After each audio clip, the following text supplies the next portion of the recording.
Rich Lowry's one of our favorites. He's brilliant. Editor, National Review, has op-eds in the New York Post all the time, a frequent guest panel member for Chuck Todd on Meet the Press. And we always start with Rich with the Yanks. And Aaron Judge has hit 3 of the longest home runs I've ever seen in spring training over the last 2 days. He may hit 6,000 home runs this year. That will be the record, by the way, Bernie. But they did get some bad news yesterday, the Yankees. Fresh off his new $40 million contract, their ace, the man who's supposed to start opening day, Luis Severino, out at least 2 weeks and will probably miss opening day. Nothing huge, but a bit of a setback. Here he is, brilliant writer, great TV guy, and big-time Yankee fan, our guy, Rich Lowry. Rich, you nervous now about the Yanks? Well, it's a long season, and pitchers are thoroughbreds, so you just never know. And obviously, this is a weakness, is rotation depth, but it doesn't seem to be a very serious injury. The thing I've been paying most attention to in the box scores every day is Bird and Voit. Yes. I love both the guys. I want them both to thrive. I'm hoping they both do really well in the spring. We end up with a platoon. Yeah, that may happen. By the way, Judge, have you seen these the last couple of days, Rich? I mean, this guy's going to hit 1,000 home runs. I've been remiss. I need to go back and look. I haven't watched the highlights of the 3 Well, here's the good thing about Judge, but he's a boy, you see, and he's playing baseball with boys on the Yankees. Yeah. It's kind of like if Caitlyn Jenner all of a sudden decided. Nice segue.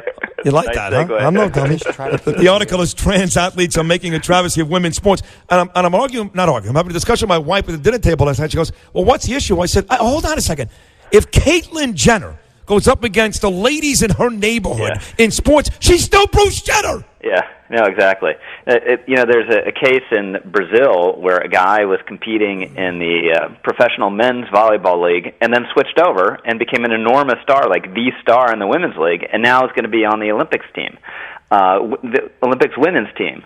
So even if you get the level of testosterone down, which is what the Olympics Committee demands, it's still higher than the natural level for a female, biologically female athlete, and your body is still different from the effects of testosterone, through puberty and adolescence. So this is something that makes no sense, and it is going to really put a blight, I think, on women's sports. It certainly is, Rich Lowry. And by the way, it's part and parcel of the Democratic leftist agenda. Is this identity politics? A woman like Martina Navratilova comes out against it, and she gets savaged. I mean, that's just the way it is today. So let's segue to politics in general. You have that. Socialism, the Green New Deal, eliminating private health insurance, Jew hating, all kinds of things. These people, I think, are shooting themselves in the foot when it comes to 2020. What do you think? Yeah, if Trump wins re-election, the last 90 days will have been the beginning, the first step of his victory. And Reps Tlaib, Omar, and AOC are just the gift that keeps on giving. There are 41 moderate Democrats who are really the majority makers for them. You don't hear anything about them. You don't hear about them making crazy remarks or making commonsensical remarks, as they probably would, fairly reasonable remarks. You hear about the anti-Semitism and the Green New Deal, and we're going to eliminate cars and airplanes. And reparations. And all the presidential candidates, they copy, they ape all these sentiments, and incredibly. Yeah, Bernie, so that's the thing that astonishes me. So there's a case, if you're a leftist, you want someone pushing the ideological envelope and pushing the policy envelope. So maybe, it's fine maybe to have AOC do this.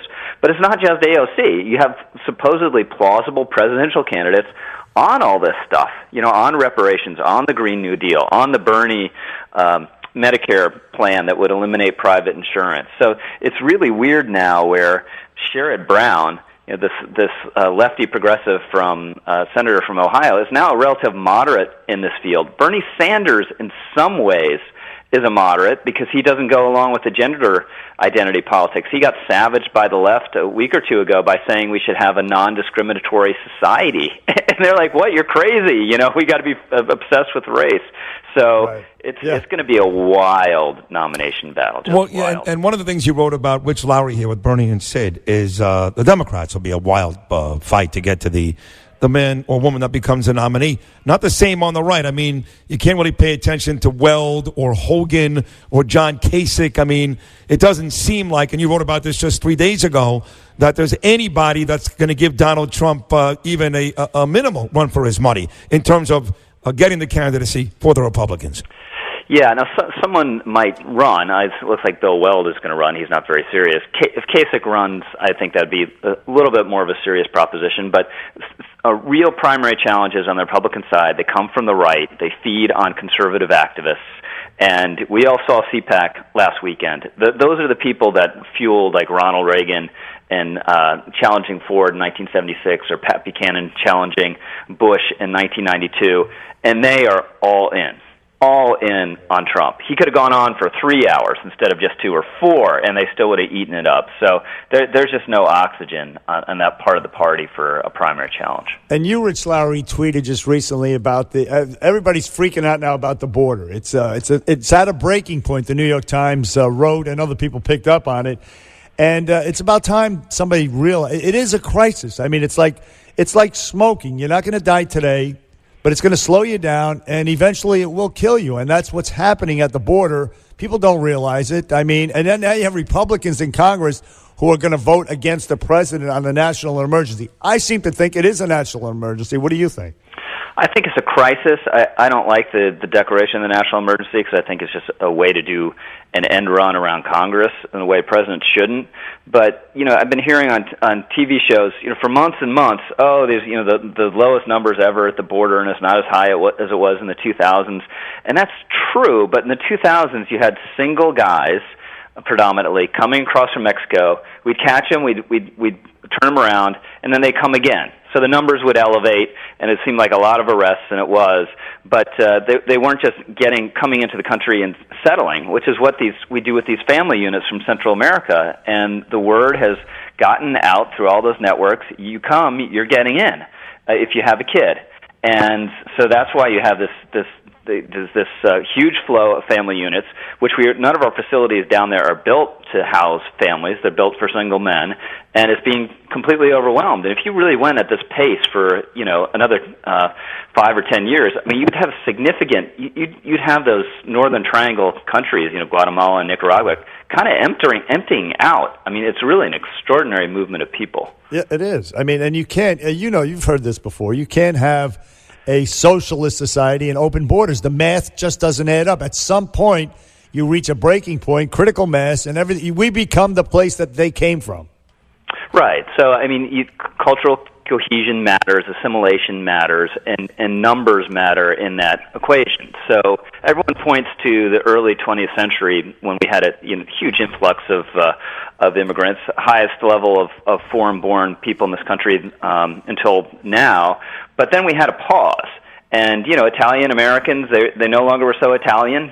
They married outside their ethnic group, and they were kind of absorbed. And that's what you want to happen now, but it depends on stopping the constant reinforcement of new arrivals. You should listen to us every day. I know you're on with Chuck Todd, a bunch of other people, but I got to tell you, Rich, nobody, especially Bernie, nobody's more complimentary of you than we are. Bernie's always talking about. I appreciate that. No, but I love being on with you guys anytime. We love you too, but I will say this: you've only disappointed me once in your brilliant career.